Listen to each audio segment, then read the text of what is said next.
Hello, students. Okay, we're in our final couple lectures here, and I want to kind of wrap things up today with a conversation about, or a lecture about Iran, giving a little bit more of its history and getting it more up to the modern period, and then I will do kind of a quick read through of the kind of the major events in South Africa. Iran and South Africa aren't really well connected, but I put them together in this one just to kind of get the notes out there. And I'll be talking more about Iran and giving you a little bit more on that. And we can see in this case, we've seen on this map Iran being called Persia by its more ancient name that the Europeans prefer to use. Here we can see the more modern one, and also talking about a percent of the population that is Islamic or Muslim. And again, we can see this area of North Africa over to Afghanistan and Pakistan, more than 90% of the population Muslim. All right, so we've done some of these other countries, done their independence movements. India, we've talked about already before. Others have been neglected by this class, and you can read about them in your textbook or do your own research as well to learn more. I mean, this is, as I've mentioned over and over again, the difficulty of world history is what parts of the world do you get to dig in a little bit more in detail. So we want to get a little bit more detail into Iran, and this kind of used to have this linked more to my Turkey lectures. You could probably notice from the notes about how Islam in Turkey and Islam in Iran. So let's get a little bit more into, well, let me just quickly go through the Turk stuff I left in this by accident and get to Iran. So ancient country, ancient Persian Empire. Again, also different groups. The Parthians at one point had an empire here as well, and also the Mongols had come in and taken it over and made an empire as well. But in terms of Iran, there we go. So post-World War I, history of Iran. In 1925, Reza Khan overthrows the weakened Safavid dynasty and becomes the Shah. So monarchy. As the political leader. Reza Shah initiated industrialization, railroad construction, the establishment of a national education system. So we're going to see, in some ways, similar to the modernization that I mentioned before with Turkey, but in this case, we're going to see a monarchy instead of a democracy or a republic coming together. In 1941, Britain and the Soviet Union will invade Iran to use Iranian railroad capacity during World War II. And then the Shah was forced to abdicate in favor of his son, Mohammad Reza Pahlavi. So Iran during World War II gets caught up in the war, and some would say inadvertently, but also directly because they have oil resources that the British and the Soviets, the British in particular with British Petroleum, don't want the Germans or the Nazis to get control of. Remember, part of the war is Germany working its way through the Soviet Union down into the Middle East. And this is, again, they had already long-standing economic ties between Britain and Iran, and Britain kind of then abuses that in 1941 to kind of change the politics of Iran. So this, after the war is over, after World War II is over, again, the countries that are liberated are going to form more democracies. And in the case of Iran, they're going to try to put together a constitutional monarchy where this new Shah is going to be relatively weak and there is going to be a stronger democratically formed government. But in 1951, as now we're into the Cold War, Dr. Mohammad Mossadegh was elected prime minister. Now, as prime minister, Mossadegh became enormously popular in Iran after he nationalized Iran's oil reserves. So again, they're seeing that one of the key reasons the Europeans are directly concerned and involved is the natural resources of these areas. And if you want to be a powerful nation state in your own right, you need to control those resources. And nationalizing them, well, this is something when we talked about Mexico, they did the same kind of thing. They passed a law after their revolution to make the subsoil rights part of the governmental controlled areas. So in response, though, Britain embargoed Iranian oil, and in the middle of the Cold War, fears invited the United States to join in a plot to depose Mossadegh. And in 1953, President Eisenhower will authorize Operation Ajax. The operation is successful, and the CIA will help overthrow Mossadegh, a democratically elected prime minister, democratically elected government in August of 1953. Now, this is a real low period in diplomatic history between the British, the Americans, and the Iranians.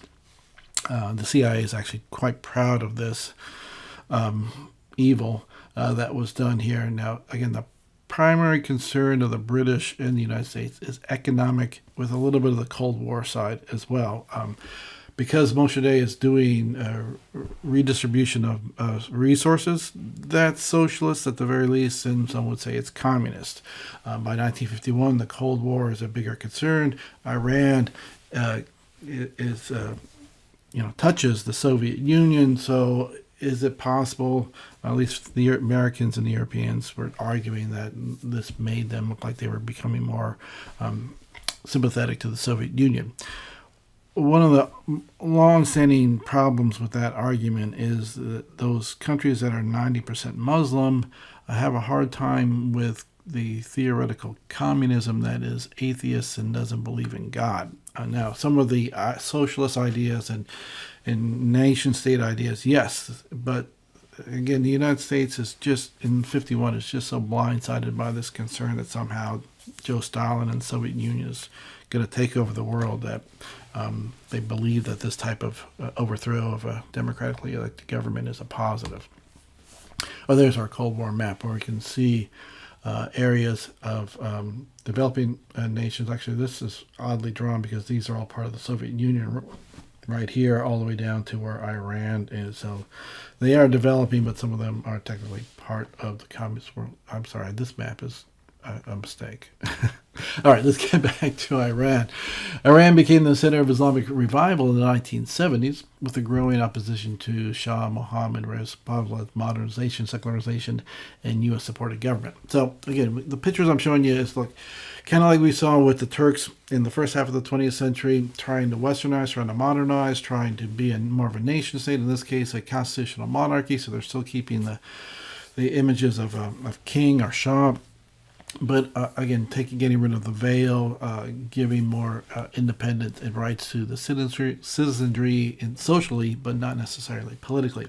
So many of the Shah's reforms offended traditional Islamic practice, and the mosque became the main center of opposition to the government. So here is what's going to confuse those involved in the Cold War, is that this anti-Shah rhetoric is going to be anti-American as well, because the Shah is seen as a little bit of a puppet of the United States. The United States is giving economic aid or more military aid and selling weapons to the Iranians because they are right on the border of the Soviet Union, and that's more the concern than the Islamic side of things, and which is just confusing for the Western nations. They don't really see how Islam should fit into this whole equation. Well, jump ahead to 1979. So the CIA actions in 1953 had secured the young Shah's place, and so that Shah is now an old man by 1979. In return, the Shah had supported U.S. Cold War interests in the Middle East. In January 1959, revolutionary uprisings caused the Shah to flee Iran, but he does not abdicate. So this is, again, this odd moment in early 1979, late 1978, where Shah, who is older and sick, has cancer. He sees that there is an uprising. It's kind of a religious uprising, but also a political uprising. Also, at the beginning, only minorly anti-American because the Shah is seen as more of a puppet. But the Iranian Revolution during all of 1979 continues. So in the beginning, the Shah leaves. He doesn't abdicate. The revolution goes on throughout 1979 to see who's going to kind of form a new government, be in power. The Ayatollah Khomeini, as we see in this picture, he had been in Paris. He returns back to Iran. He then becomes kind of a rallying force within Iran to give the religious leadership of the Shiite clerics more control of this new revolutionary country. And also giving, ultimately more of a focus on being anti-American. At this point in early 1979, the Shah is not going to the United States yet. He will eventually visit the United States for health reasons, for cancer treatments, and that will then get the Iranians more focused on the anti-American aspect. So the Shah is forced to abdicate in late 1979. Khomeini assumes control of the state. Cultural revolution based on Islamization and public life. So it's going to be an Islamic revolution, and that's what they're going to call it. They're going to create the Islamic Republic of Iran. In 1979, in the midst of the Cold War heating back up and the Soviet Union invading Afghanistan and the United States having issues in Latin America and having its own economic problems, this is just super confusing to the diplomats in the world at this time because they're just not quite sure what to do. Sharia law will replace secular law. So the secular constitutional monarchy of the Shah is completely thrown out. The agreements, the economic agreements that the Shah's government had with the West are going to be renegotiated or completely ignored. Secular law codes are replaced. Women are required to wear the hijab, which is the full covering dress. They're segregated in public life. Restricted marriage laws are enforced. And though women do retain the right to vote. Iran sought to export its revolution, but there is opposition by some in Iran as the country continues to pursue economic modernity. Okay, so Iran's going to have trouble at the early phases trying to export this idea of an Islamic revolution because most of the Islamic world is Sunni Muslims and they believe the Shiite Muslims to be heretics from their point of view. They do like the aspect of getting Western interference out of their country, and there are going to be other factions that will use the ideas of an Islamic revolution to make changes within their authoritarian nations. But again, the United States and the Soviet Union are still in the midst of their Cold War, and the Middle East often got to pick sides based on who would give them a better deal for the weapons they wanted to buy in order to maintain authoritarian control. Again, lots of fun things there. All right, so here we can see wearing the hijab and again kind of glorifying the religious leaders as political leaders in Iran. A little bit about this government that they're going to put together, this constitutional theocracy. Odd thing about the Iranian governmental constitutional system, is that it's more democratic than most of the other Islamic nations in the Middle East. It does allow voting. It does allow a semblance of democracy. Now, where it falls short from the Western perspective is those people that can get elected into the government have to first be approved by the Guardian Council, the supreme leader. So you must be Islamic, you must be Shiite, you must be approved by the clerics who have the most power, the religious leaders. And then they allow the people to vote amongst those that have been approved. So the people do get to vote for the parliament and the president and this assembly of experts. But like I said, they must be, anyone who's running for those elections have to be first approved by the Guardian Council before they can then get up into the other aspects of government. So again, a couple different ways of kind of looking at the structure. Elected institutions, appointed institutions, unelected institutions. So at the top and the most powerful positions, the Ayatollah, the theocracy, the religious leaders are all unelected. So it's kind of a oligarchy, a theocratic oligarchy that's running a republic, so to speak, which can be seen as a positive that in the future maybe they can create something that's less of a theocracy and more of a republic. But it also then confuses, because how does this fall into the known communist type revolutions that had gone on through much of the 20th century? They are doing some of the redistribution of the resources, but they're not following all the communist ideas. And again, the United States and the West likes a more simple solution, and this is nothing but simple. All right. So what does the U.S. do in this? Let me give you a little of the U.S. side in 1979. So President Carter, again, the Shah had been an ally. The Shah had been buying our weapons. The Shah had been an ally against the Soviet Union. They had not been part of NATO. And he will ultimately let the Shah come into the United States in October 1979. So the Shah leaves in January 79. The Shah is traveling around trying to figure out what he's going to do. President Carter is convinced to let him come in for this treatment. He's only going to be there for a month or so, and then he's going to leave again. But that month in October 1979 will give the Iranians something to focus on for their hate and for their revolution. And so beginning in November of 1979, Iranian students, they're people of college age, storm the U.S. embassy that's in Iran and hold the Americans hostage. But they don't immediately make any demands. Now here's, again, the diplomatic problem is when citizens of a country do something which is technically an act of war, attacking an embassy, but it's not the country of Iran that's attacking the embassy. It's this mob or these revolutionaries. So do you act as if the country of Iran has sanctioned this and okayed it and attack Iran and declare war. Well, some were arguing for that in 1979. The United States should have used this as a reason to go to war with Iran and put people back into charge of the government the way they wanted it to be, like often happened in U.S. policy in Latin America. But those hostage takers don't make any demands, and at first the brand new government under the Ayatollah Khomeini that's being just put together that I briefly talked about, they're clearly not involved in this original attack, though some would argue some of the factions that are within this new theocracy are involved.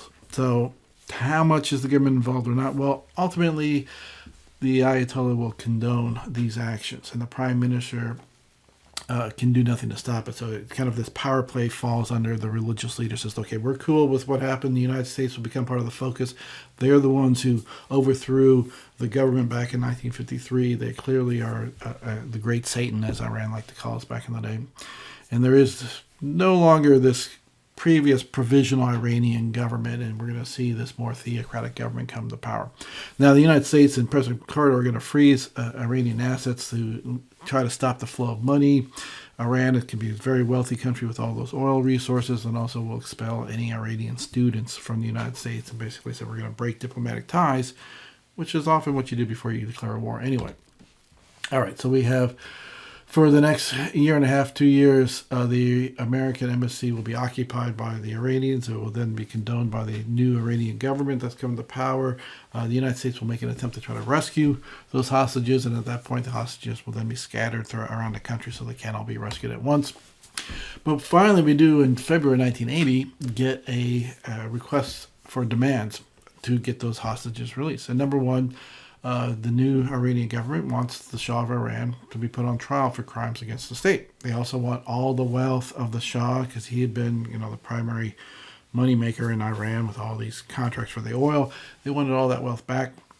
And number three, they want the United States to admit guilt for past actions, in particular, apologize for overthrowing their democratically elected government. Now, the problem is by the time this demand is made, the Shah is not in the United States. He's in Egypt. So why are they not making these demands to Egypt? Well, again, it's all part of the diplomacy of the time. And the United States is not likely to apologize for actions it did during the Cold War. So it's kind of a non-starter of a negotiating tactic. Negotiations will collapse, and in April 1980, a rescue attempt is made by the United States trying to rescue the hostages being held in Iran. This whole rescue attempt is a complete failure, partly because it happens in the middle of a dust storm or a sandstorm when they were staging it before they went into the city, into the capital of Iran. 8 servicemen do die even before getting in. Even tried to get anywhere close to it. And again, there's an excellent book written about this. This is done by Delta Force. It's one of their first special service activities, and they were given an almost impossible task here. In July, the Shah will die, 1980, and in September, Khomeini will give new conditions for the hostages to be released. They still want the Shah's wealth. They want to cancel any financial claims on Iran, and they want all the frozen assets released, and they want promise of no U.S. interference. Now, as we look at this, we can see the promise of no U.S. interference is what the United States gave to Cuba during the Cuban Missile Crisis or after that. These other things about wealth and such are not uncommon when negotiating these kind of situations. But in September, Iraq will invade Iran. Now, Iraq will now be buying weapons from the United States in support of this war against Iran. How much did the United States help influence the Iraqis to invade Iran? That's a good question. Definitely the U.S. is happy about it, that there is this added conflict that will hopefully weaken our old allies, the Iranians, with our new allies, the Iraqis. And so the United States is not going to be very trustworthy in this area because they've switched sides on multiple occasions just in the 20th century. Ultimately, though, the hostages will be released. President Carter has put a lot of his effort during 1980 into dealing with this. He loses the election in 1980 for his second term, but he is able to negotiate a final release of these hostages. The Iranians basically settle down to $24 billion they want. The United States says, look, we'll give you $8 billion, but they're not going to give it to the Iranians. They're going to pay off Iranian debt to the Europeans, and for that, debt payment to Europeans. The hostages will be released on January 20th, right after Ronald Reagan is sworn in as president, so that way they're not released while Jimmy Carter is president. All right, so Iran in the Reagan administration. Now it gets a little bit fun, right? Because the Reagan's administration has been very much a Cold War administration, right? They want to focus on the Cold War, and they're, again, also confused by what's going on in Iran. What they do see is the Iranians are supporting terrorist organizations in the Middle East who are mostly anti-Israel. And the Israelis are our ally. We are very supportive of that. And they're also taking hostages, American and European hostages, separate from the Iranian-held hostages from the embassy. So those are all released, but other spies have been captured in the Middle East. U.S. policy is not to trade with nations that support terrorists, even though that's kind of what they did with Carter, and so it's not a very strong policy, but Reagan was very anti that policy, and he's very much saying, look, we're not going to negotiate with the Iranians until they actually negotiate with the Iranians. The United States will pass a law called the Arms Control Export Act in 1979, meaning you can't sell any weapons to the Iranians, and the Reagan administration will sell weapons to the Iranians. So they will create a secret policy during 81 and 82 and 83 to engage with the Iranians, trying to get these other types of hostages released and to sell them weapons that the Iranians need to fight the Iraqis, who the United States are selling weapons to as well. And yeah, this all gets really ugly. Ultimately, the U.S. is trying to get one of their CIA agents released who's being held by a terrorist organization in Beirut that is supported by the Iranians. All right, so in August 1985, Reagan will approve the sale of 204 TOW anti-tank missiles as well as a Hawk anti-aircraft missiles for the Iranians to use in their war against the Iraqis. This is in clear violation of the Arms Control Export Act. During this time, one hostage is freed, 2 more are taken, and our CIA agent Buckley, his dead body is thrown out of a car and left on the side of the road for us to pick up. So, we've got hostage situation. We've got war between Iraq and Iran. We have other hostages going on here in Beirut. There's a civil war going on there, as well as terrorist organizations that are threatening Israel. Again, all kinds of things going on. I kind of wrap up this whole thing with Reagan, just to give you a little bit of the U.S. history here. In 1986, a Beirut newspaper carries a story about the sale of U.S. weapons to the Iranians, claiming that the security advisor Robert McFarlane had gone there and that a Bible had been gifted from Ronald Reagan to the Ayatollah, kind of as a goodwill gesture that maybe in the future we can have normal relations with the Iranians. This all seems crazy. It's investigated more in the United States, and it turns out it's actually true. Reagan had secretly been working out, well, the ones I already mentioned about selling weapons and trying to get hostages freed, but also had been involved in Nicaragua trying to overthrow the Sandinista government there. And so there was this connection of the money made from the sale of weapons to the Iranians was funneled then to the Contras who are fighting in Nicaragua. And there's where Nicaragua is. I don't want to worry about too much of the details there, but just it's one of the famous scandals during the 1980s. So Reagan's administration investigates this whole scandal, releases a report that said, yes, we kind of did this thing. It wasn't the president's fault. It was some of his lesser people. The House and the Senate, they investigate it as well. They consider impeaching the president, but it's March of 87. It gets into summer of 87. 88 is the election year. Reagan's not running for a third term. He can't. And so they kind of, since it's dealing with non-Americans, they kind of let it slide. All right. And that gets us into kind of why we have this non-communicative relationship between the United States and Iran currently. And that Iranian government is still, functioning. As I said, it's more democratic than, let's say, the Saudi Arabian monarchy, but less democratic than, say, the Turkish Republic. All right. Let's quickly, I want to just move and I'm just going to read through the notes on South Africa. You can see South Africa down here to the south of southern part of Africa. And here are the different colonial controls of Africa on this particular map. The French control a large chunk, as did the British, and then the Germans were getting parts before World War II and World War I, and also the Belgian Congo. But the Union of South Africa had been Dutch and then had been British and then had been kind of independent and had created its own apartheid system. So Great Britain had taken over the Cape of Good Hope back in 1795 to keep France from taking it during the Napoleonic Wars. The British returned Cape Town to the Dutch in 1803, but soon afterwards the Dutch East India Company declared bankruptcy, and so the British annexed the Cape Colony in 1806. The British fought a series of frontier wars, pushing them eastward through the line of forts established along the Fish River. They consolidated their territory by encouraging British settlement. So let me show you the map. I think I've got the map here. All right. So originally what we know of as South Africa are multiple different kind of colonies. And it's a part of Africa where the climate is more similar to what the Europeans are used to. So you had people immigrating into this area from Europe, both Dutch and British, and then the British trying to use that as they try to farm some of this land in traditional kind of European style, try to create this buffer zone between what is now this British colony and the African peoples. During the 1830s, approximately 12,000 Boers departed from British-controlled Cape Colony and migrated to the north and northeast. In these areas, the Boer republics were founded, the South African Republic and the Orange Free State. So the Boers are the descendants of the Dutch. Diamonds in 1867 and gold in 1884 were discovered and increased economic growth and immigration into this area of South Africa. This intensified the European South African subjugation of the indigenous people and was a factor causing friction between the Boers and the British.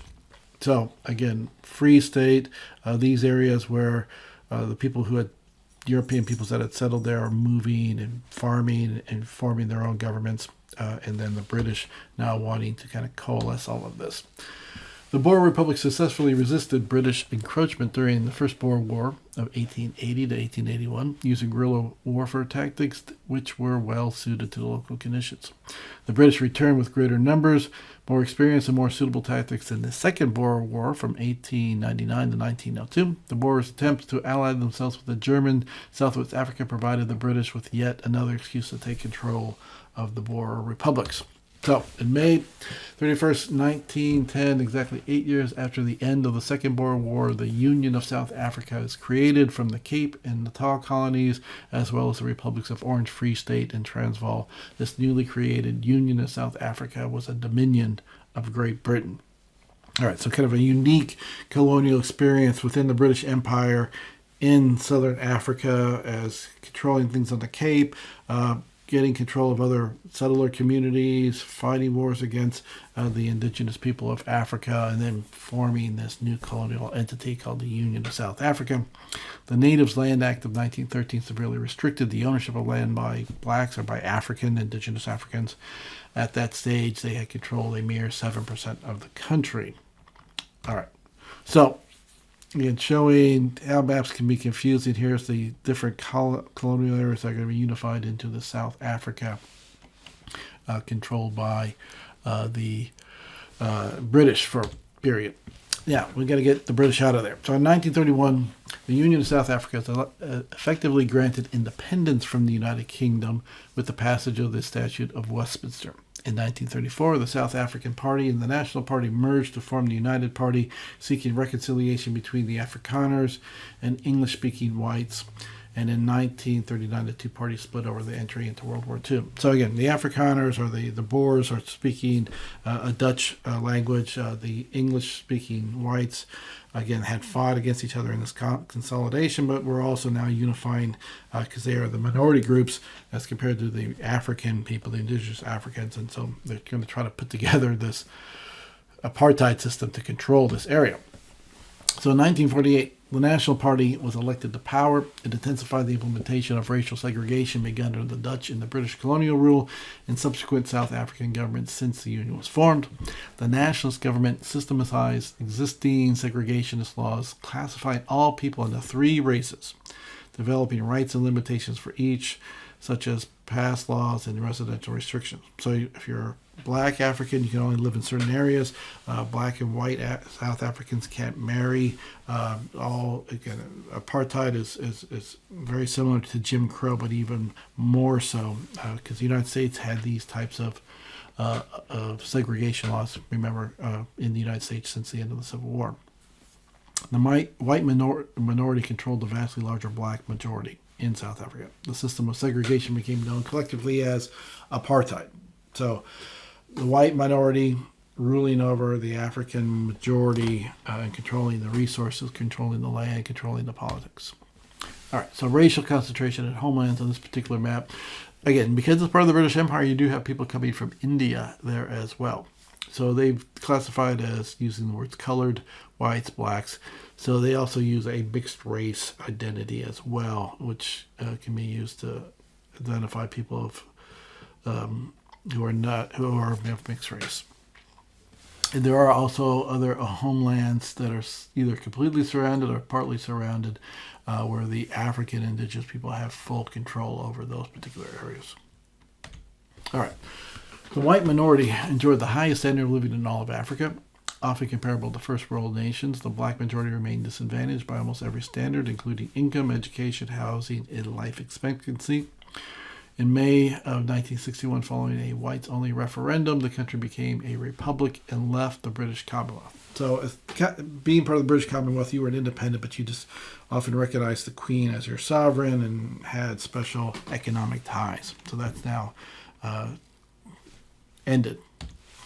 Apartheid became increasingly controversial within South Africa and around the world, leading to widespread sanctions, disinvestment by other nations, and growing unrest and opposition within South Africa. Long period of harsh suppression by the government and at times violent resistance, strikes, marches, protests, sabotage by bombings and other means by various anti-apartheid movements, most notably the ANC, the African National Congress. Follow up. Now, just as an aside, be aware that the British are also having difficulty with Northern Ireland and people wanting their own type of independence movements. Other parts of the world doing similar, trying to get rid of what they see as repressive governments or colonial governments. So South Africa does fit into some of those kind of areas. In this case, though, the white settler community is such a minority compared to the indigenous African community that it's almost ridiculous. So in 1990, the National Party government took the first steps toward negotiating itself out of power when it lifted a ban on the African National Congress. So the anti-apartheid party is now allowed to run for elections, and other left-wing political organizations are also given more political freedom. It released Nelson Mandela, who had been agitating for more African control of South Africa, from prison after 27 years of incarceration and on a sabotage sentence that he tried to blow something up. The government repealed apartheid legislation after this election, and South Africa held its first multi-racial election in 1994, which the ANC won by an overwhelming majority, and thus making Nelson Mandela the new president of South Africa.